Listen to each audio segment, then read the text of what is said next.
Well, welcome to Keith and Kevin's Repair and Restoration. Today, you're probably wondering with yourself, what are you looking at?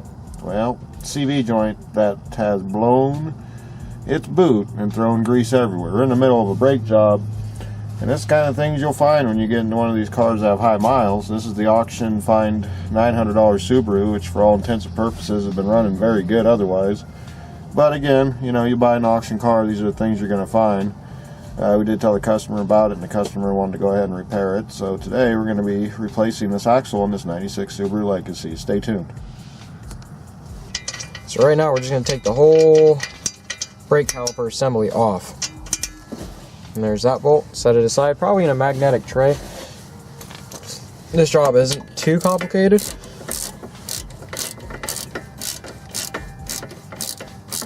Really basic tools, just your hand wrench, and it's going to be a 17mm bolt. Probably be faster if you had an impact, but for these you really want to drive them out by yourself. And also, anytime you take a bolt out or inspect, you want to check the bolts and make sure they are not stretched, they are not damaged. The last thing you want is this bolt snapping, and then you have bolts stuck in parts that shouldn't be, and you won't have a bolt there. Especially if you do a lot of highway miles and you're doing this yourself, because it's a bad economy right now. That's an interesting way to pull an assembly.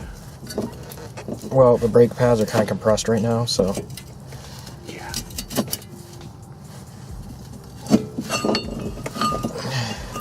Just set this up like this. You're going to want to tie this to strut as soon as you take the rotor off. You're going to want to clean the brake pads off if you're going to do it this way. Not really a way you should do it, but it's a way we can, and it's a way we're going to. So, like I said, just wrap it around and hang the caliper up and out of your way.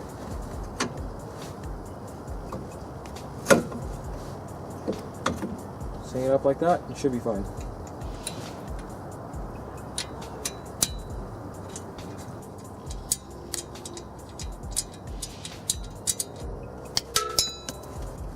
Alright, next we're going to be popping the tie rod.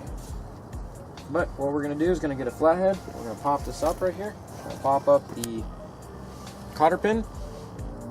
Pull the cotter pin out, and we're going to undo this nut with a hand. Interesting, they really shoved it in there. Yeah, sometimes those carders can be quite interesting. What? You're using my everything but pliers? All the time, man.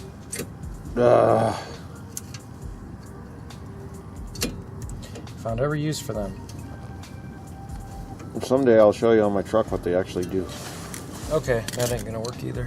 Oh, the everything but pliers didn't work. So if you ever get these that are really bad, just twist them off. That's what we pretty much did. A lot easier. Just make sure you place your cotter pin afterwards. That's the front end part. It ain't gonna come off till it's almost all the way up. Yeah, no, they're not. The cotter pin is just a fail safe. Well, it just stops it from moving, but it doesn't set the torque or anything.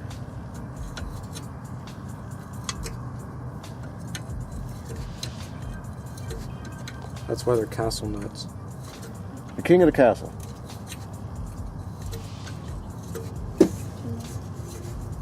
Well, his tie rod's been replaced. That's probably why it was so easy to twist off.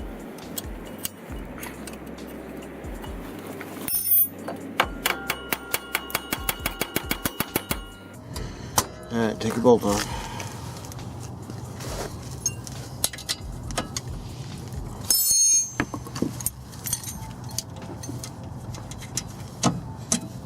There you go. Never mind, don't want to twist it. I won't turn that. That's an adjustment right there.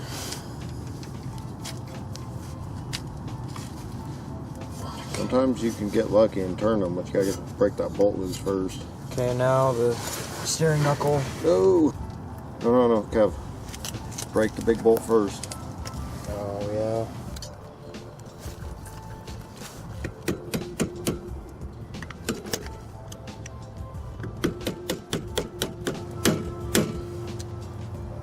Dang, this is a tight bolt.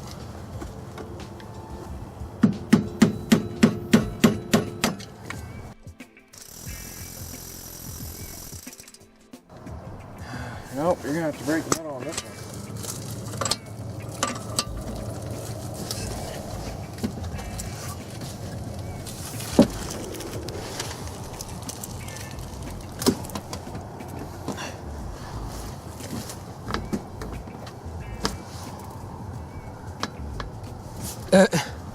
Yeah, no, that ain't happening. Get off. Hey, you think your tire trick's gonna work any better? Yeah. So as you can see, we haven't got the bolt off. We're gonna try an old leverage trick. We're gonna put the weight of the vehicle on the ground and use that as our leverage fulcrum point so we can break the bolt off, because a 250-pound impact wrench would not do it.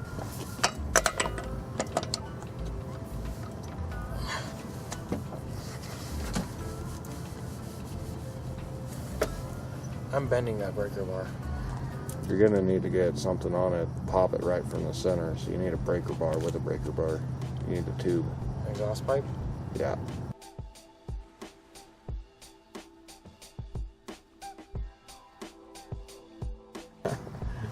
Look at all the grease that went on there because of one bad CV joint.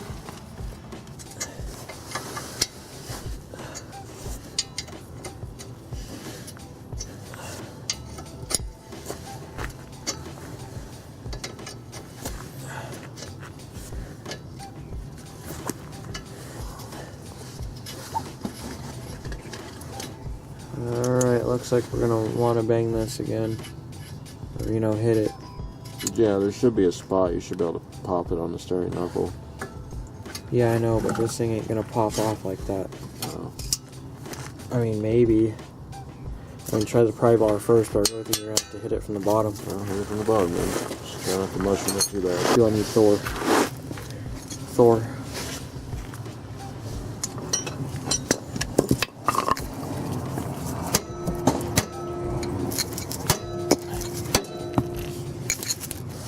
Okay, so far we have broken the bottom stabilizer and the nut for the bottom A-arm. Fortunately, we're doing this on emergency repair, but we had to use a 2x4 to get it to break loose. Now once you get that loose,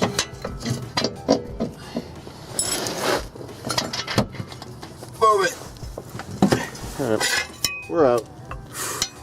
I guess that's why they put a hole there. And the CD's out, as you can see. Trying to help and do the camera, so sorry folks. There we go. As you can see, we're out.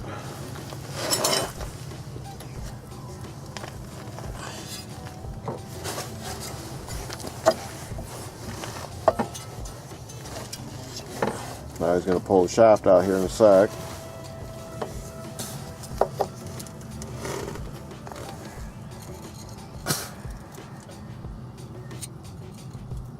And he's trying to pop it out of the front diff there, which is also the transmission on this particular model of Subaru.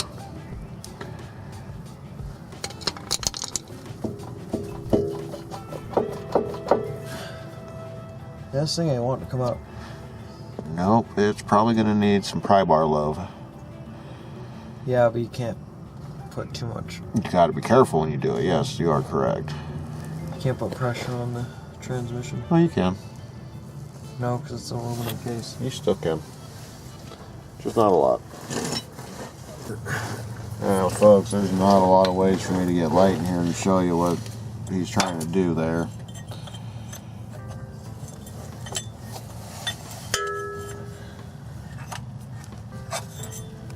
Now, if I had a CV joint puller that was smaller,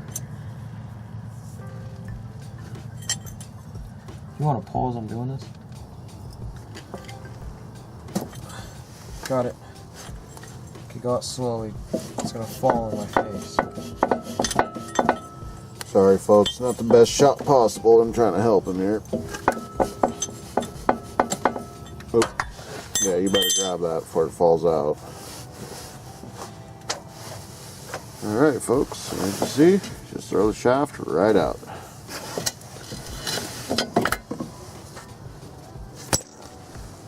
And there it is. One really bad drive shaft. You can see right there, boot's done. Boot up front was done. Okay, we'll get him a new shaft. Where's the new shaft at? I think it's in the car. Starters now. Yeah, there'd be a big change starter in this one.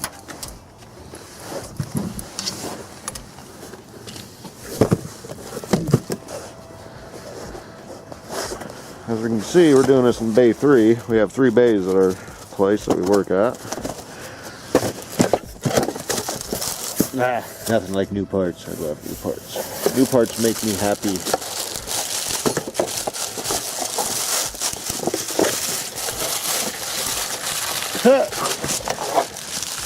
Yeah.